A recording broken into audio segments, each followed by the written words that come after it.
కొంతమంది ఇప్పుడు ఉన్న అగ్రవర్ణం ఉన్న అపాయింట్మెంట్ దొరికిందంటే వాని వల్ల ఏ ప్రమాదం లేదని భావిస్తేనే ఇస్తాడు వాడు.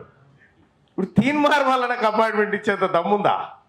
ఫస్ట్ ఆఫ్ ఆల్ నేను తీసుకునే సోయి లేదా? నాకు విషయం ఏంటంటే ఈ వ్యవస్థలో పుడుతున్నటువంటి ఉద్యమం కొత్త రంగులతోటి, కొత్త ఆశలతోటి, కొత్తగా ఈ ప్రపంచంలో ఈ వర్గాల ప్రజలకు ఒక కొత్త తీరాన్ని చూపెట్టే విధంగా ఉండాలనేటువంటి ఉద్దేశంతో ఈ కొత్త వ్యవహారం. నిజంగా చెప్తా ఉన్నా, బీసీ సంఘం మీటింగ్ అంటే వాస్తవానికి వీళ్ళు ఎవ్వరు ఉండరు తెలుసా.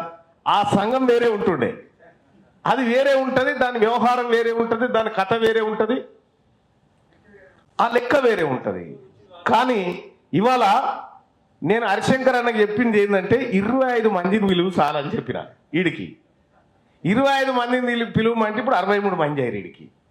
యాక్చువల్గా ఇది ఒక కోర్ గ్రూపును తయారు చేసి తద్వారా జిల్లా స్థాయి, ఆ తర్వాత మండల స్థాయికి ఎట్లా పోవాలనేటువంటి ఒక రీసెర్చ్ వింగ్ను ఆల్రెడీ బీసీల కోసం ఒక రీసెర్చ్ వింగ్ నడుస్తూ ఉంది. సో ఇట్లా డైరెక్ట్ విడిపోయినటువంటి వాళ్ళందరినీ కూడా ఒక తాటి మీద తేవడానికి ఒక బలమైన ఎవరు నాయకులు కావాలని నేను, సూర్యారావు అన్న, తర్వాత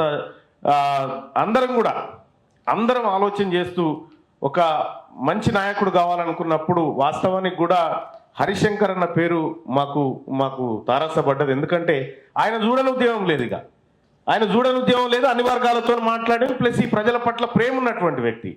కాబట్టి మేమందరం అనుకుంటే ఖచ్చితంగా మనం హరిశంకర్ అన్న ఈ ఉద్యమంలోకి మనం ఖచ్చితంగా తీసుకురావాలని, ఆయన సేవలు చాలా ఇంపార్టెంట్ అనేటువంటి చెప్పినప్పుడు నేను కూడా సంతోషపడ్డా.